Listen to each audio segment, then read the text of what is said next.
The Brooklyn Nets are dealing with injuries again, and I kind of told you so. I'll explain why coming up in just a minute.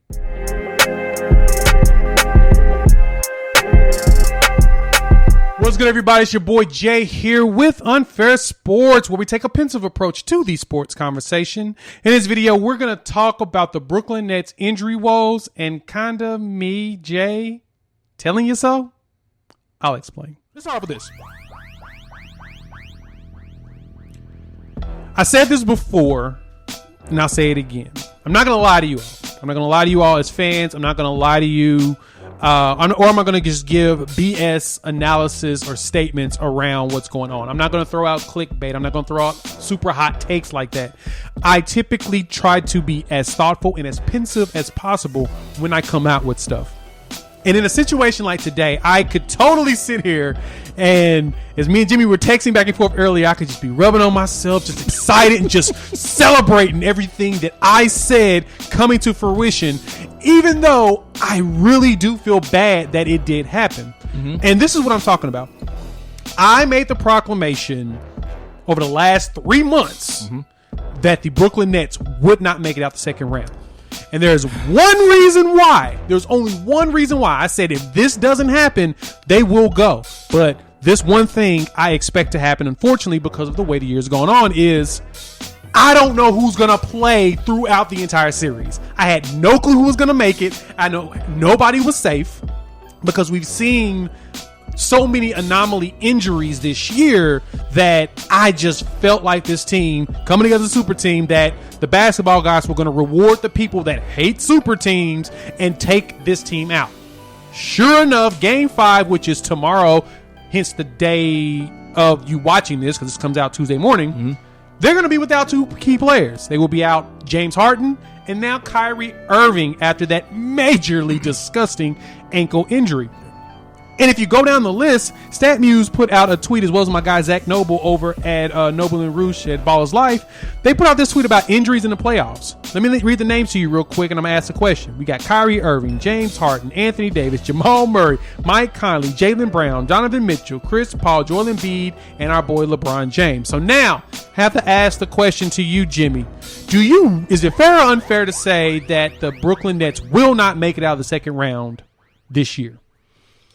I think it's unfair because they still do at least have 2 of the next 3 games at home. It's a best of 3 series. And in a best of 3 series, if you have the home court, you can't allow yourself to feel like you're in serious trouble.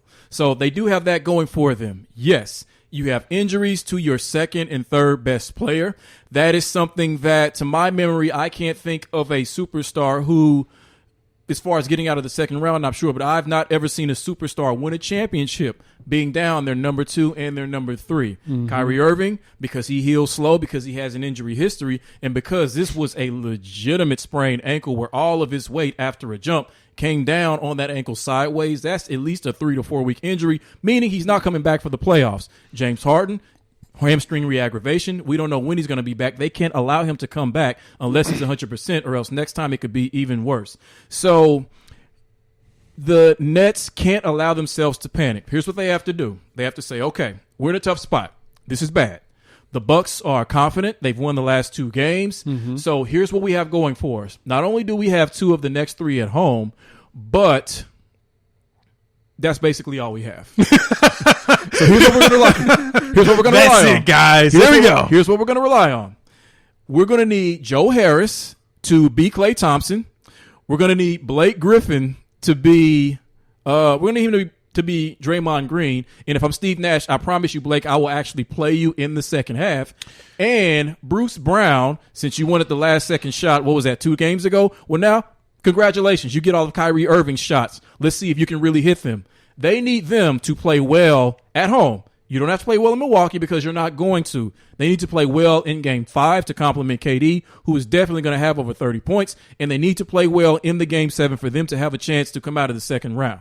So it's unfair to say they won't get out of it, but this is obviously troubling, and this definitely, no pun intended, cripples their chances to get to the Eastern Conference Finals. Oh, no. And so you say that it's unfair to state that, of course, moi, the one that made the proclamation from jump, sees it as very much fair to say that because I've told you all for the last couple of months that they would not make it that second round. And back to my opening statement. I wish no ill will on this team. Right. I actually wanted to see if the greatest offense in NBA history could make it through the playoffs together and actually, based upon rating, and actually make it happen, win a championship with just offense. We've never seen that before. We've never seen a team win a championship with just offense. People may want to say that Golden State has done that before, but if you look back at those Golden State teams, they were top 5 ranked defense. Every year they won their chips. Yeah. They were a strong defensive team. And that was one thing Steve Kerr said when he came in that Mark Jackson did a phenomenal job of. He set them up beautifully on defense. I didn't have to do anything. They already knew defense. They were prepared for it. And then Draymond Green, as cerebral as he is at that position, kept that defense just a churning. All they had to do on offense was learn how to move and keep going. With this team now, it's Kevin Durant and literally the Pips. I enjoy Blake Griffin's resurgence. It looks like he's actually healthy in comparison to what he's been the last 10 years from the Clippers days to now. Blake Griffin ain't the same Blake Griffin back in the day. He ain't it. No. And he doesn't even look like he's it. He looks like he's getting more healthy, but the problem is he's on the wrong side of 30, and that does not mean end well for a player like of his caliber, who was mainly all athleticism and a little bit of finesse. Brooklyn is in trouble. We've seen this story before. We've seen Kevin, even though he was younger, we've seen Kevin have to go out there after losing his number 2 when Russell Westbrook got his meniscus torn because Patrick Beverly decided to do things Patrick Beverly does. Right. Kevin had to run that team by himself. Basically, it was him and a bunch of role players whose job were to just step in. Reggie Jackson had some solid games there. He was young as well. But they end up losing to Memphis 4-1, which led Memphis to its only conference finals appearance. So I don't see Kevin Durant being able to do that by himself. And this is the reason why I don't see Kevin Durant doing it by himself, because Kevin Durant was also hurt most of this season. So it's just about time for Kevin Durant to have an injury, just like the rest of them. Maybe like a little hamstring pull or something that's not career ending, but something that will basically pull him out of game 6 and 7. Which is perfectly what Milwaukee wants. It's funny you mentioned the last time Kevin Durant was in this position where he was in the playoffs without his number 2. And, it's been a pretty phenomenal career when you think about it, that throughout the majority of his playoff runs, he hasn't had to encounter this type of occurrence. Right. But yesterday in the game, what I was looking for in that second half was to see what kind of Kevin Durant we were going to see. And in that second half, he couldn't take over the game. Nope. With the entire Milwaukee Bucks defense focused on him, he couldn't take over the game, or at least the half in its entirety. He would take over in 3 to 4 minute spurts. He did that several times. I think one was in the fourth quarter. There was one sequence where he came down and hit like 4 buckets in a row, 4 middies. So he can do that, but that's not going to be enough to beat this team. So if I see that, and if I'm the Nets, that is something that does concern me. But either way, in order for him to at least score I said he's going to need to score over 30, or he is going to score over 30. He is, but he's going to need to score 40 to 50 in each of these final 3 games in order for this team to win, even if he does get significant contributions from the other 3 players that I mentioned. So I guess essentially that's what they're going to have to do in order to keep pace with Milwaukee, with the Bucks team who now is very relaxed because they've won 2 in a row, and they're very confident because there's a star player that they're not going to have to worry about for the rest of the series. Now, of course, things could pivot somewhat if they were to get James Harden back, but I don't think that they will. Just because of how long he was out with the hamstring the first time, and now he tweaks it, and he's been out at least a couple of weeks as well, right? Yep. So Kevin Durant, again, we've said this on the show, and I've talked to a lot of people about this, that he has the greatest offensive skill set, literally no weaknesses that we've ever seen. We are going to find out just how much of an all-time great player Kevin Durant truly is. We are. Because this is his moment. This is the time where he doesn't want to have to do this, but he's going to have to summon everything that he's got. For them to win this series, it's going to take every single thing Kevin Durant has. He's not going to have anything left for the swim back to shore, meaning that whether it's the 76ers most likely that they face, without these two, they're not going to be able to win that series. But it's going to take everything he's got to get them out of this. I think he can, but they've got to hold down home court, essentially. Let's look at it. So, okay. Emmanuel Acho from Speak for Yourself and Fox Sports, great analysis. This is what he pointed out. For those wondering, Kevin Durant, the best player in the world, went 6 for 19 from the field, including 0 for 6 from 3 after Kyrie left. from injury. Now, the injury was fresh. So this statement that he's making, it's factual, but it's minus a little context. That entire defense was hawking Kevin and PJ Tucker. You mentioned it. PJ Tucker really is the X factor in the series, the way he's defending KD. Yeah. And everyone's mad at the fact that PJ Tucker is being physical in the playoffs. That's what happens in the playoffs. The playoffs are when teams are super physical. And so, as you ask the question, what team have we ever seen lose their number 2 and still be able to win a championship? Nobody really, but we've had teams that had injuries that were able to do stuff but not go that far. Like LeBron losing Kevin Love, which was his 3 in the first round. Kelly Olynyk yanked his shoulder out of place. And then Kyrie hurt his knee game 1 of the finals, which basically eliminated him in 2015.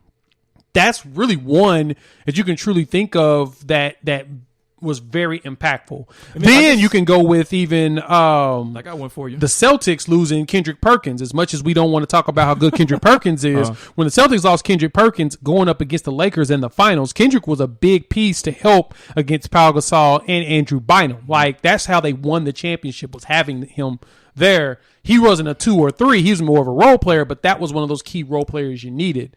And the last one, and I'm going to talk about him on the other side later on in the show. But Zeke, Isaiah Thomas. Remember when he messed his ankle up against the Lakers in the finals? Came back on one leg and scored 25 points. We ain't getting Kyrie doing that.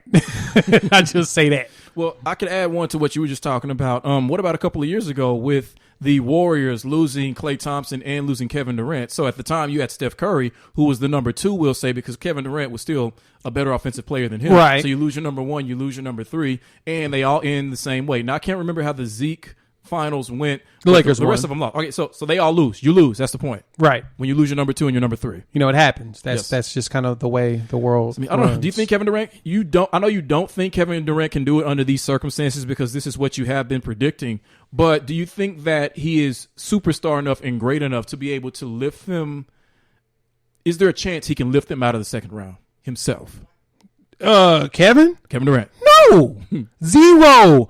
That team, the team that they're going against, is a little too prepared for the Brooklyn Nets. Right. Like, Drew Holiday's been having a really bad series. He hasn't really played as well as he has. Offensively. Yeah. He hasn't played as good as we hoped him to play, but guess what? He's going to start showing out now because who's going to defend him? You know what I'm saying? Yeah. Like, who's truly going to stop them on that team right now without having to worry about Giannis or even Chris Middleton? So, honestly, I don't see Kevin doing it. I really hope the series remains competitive. I feel bad that this team is out like this, but you know what? It happens. So, let's see what happens next.